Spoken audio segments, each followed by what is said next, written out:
উনি আমাদের ভালোভাবেই চিকিৎসা দিচ্ছে। আবার আমরা সম্পূর্ণ ফ্রিতে ওষুধ পাচ্ছি। মেহেরপুর সদর উপজেলার রঘুনাথপুর আশ্রয়ণ প্রকল্পের বাসিন্দাদের স্বাস্থ্যসেবা নিশ্চিত করতে আয়োজন করা হয়েছে একদিনের বিশেষ স্বাস্থ্য ক্যাম্প। জেলা প্রশাসন ও উপজেলা প্রশাসনের যৌথ উদ্যোগে এই হেলথ ক্যাম্প পরিচালিত হয়। এই আশ্রয়ণ প্রকল্পের বাসিন্দাদের জন্য তারা যেহেতু সহজে সব ধরনের সহযোগিতা পায় না, সেই প্রেক্ষাপটে আমাদের স্বাস্থ্য ক্যাম্প পরিচালিত হচ্ছে। আমাদের এই স্বাস্থ্য ক্যাম্প পরিচালনার ক্ষেত্রে ইমপ্যাক্ট ফাউন্ডেশন তাদের সাহায্যের হাত বাড়িয়ে দিয়েছে তাদের ডক্টরদের আসার মাধ্যমে, এবং একই সাথে আমাদের এখানের যারা বাসিন্দা আছে প্রায় 160 গড় এখানে বাসিন্দা আছে। 160 গড়ের প্রতিটি মানুষকেই তাদের এখানে নারী পুরুষ এবং বাচ্চা সহ সবাইকে আমরা প্রাথমিক চিকিৎসা দেওয়ার বিষয়ে আমরা সহমত হয়েছে, এবং আমাদের ডক্টরদের মাধ্যমে এখানে প্রাথমিক চিকিৎসা দেওয়া হচ্ছে।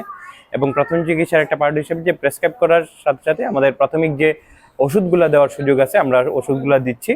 এবং এতে করে আমাদের এই এলাকার যে বাসিন্দা, আমাদের আশ্রয়ণ প্রকল্পের যে বাসিন্দা আছে তাদের প্রাথমিক ট্রিটমেন্টটা সম্পন্ন হবে এবং একই সাথে তাদের একটা স্বাস্থ্যের দিক দিয়ে উন্নতি লাভ করবে।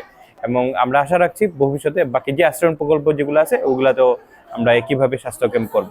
ক্যাম্পে রঘুনাথপুর আশ্রয়নের বাসিন্দাদের বিনামূল্যে প্রাথমিক চিকিৎসা সেবা ও প্রয়োজনীয় ঔষধ প্রদান করা হচ্ছে।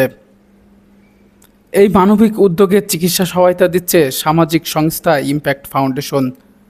সংস্থাটির পক্ষ থেকে 2 জন অভিজ্ঞ চিকিৎসক এবং 1 জন ফার্মাসিস্ট দিনব্যাপী রোগীদের স্বাস্থ্যসেবা দিয়ে যাচ্ছেন।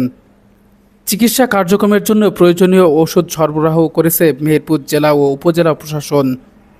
নাগালের মধ্যে সম্পূর্ণ বিনামূল্যে অভিজ্ঞ ডাক্তারের পরামর্শ ও ঔষধ পেয়ে উচ্ছ্বাস প্রকাশ করেছেন রঘুনাথপুর আশ্রয়ণ প্রকল্পের সুবিধাভোগীরা।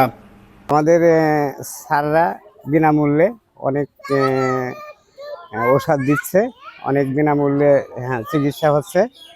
তো যাই হোক, আপনাদের কাছে দোয়া করি, আমাদের জন্য একটু দোয়া করেন। চিকিৎসা কেমন হচ্ছে? খুব সুন্দর হচ্ছে। তারা জানান হাতের কাছে এমন সেবা পাওয়ায় তাদের সময় ও অর্থ বেঁচেছে। এখানে আমরা মূলত প্রাথমিক চিকিৎসাটা দেয়া হচ্ছে।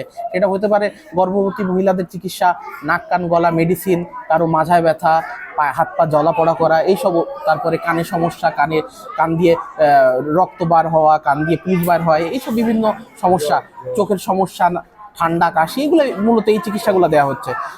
কিছু কিছু ওষুধ আমরা এখানে দেওয়ার ব্যবস্থা করেছি, আর কোনো ক্ষেত্রে ওষুধ যদি এখানে না থাকে সেগুলো বাইরে থেকে কিনে নিতে হচ্ছে, কোনো একটা ফার্মেসি থেকে বা হসপিটাল থেকে নিয়ে নিতে হচ্ছে। আর যদি কোনো মানে ডিজিজ যদি কমপ্লিকেটেড থাকে সেক্ষেত্রে আমরা সরকারি হসপিটাল বা স্পেশাল কোনো হসপিটালে আমরা রেফার করতেছি পেশেন্টকে। প্রশাসন ও ইমপ্যাক্ট ফাউন্ডেশনের প্রতি তারা গভীর কৃতজ্ঞতা প্রকাশ করেছেন।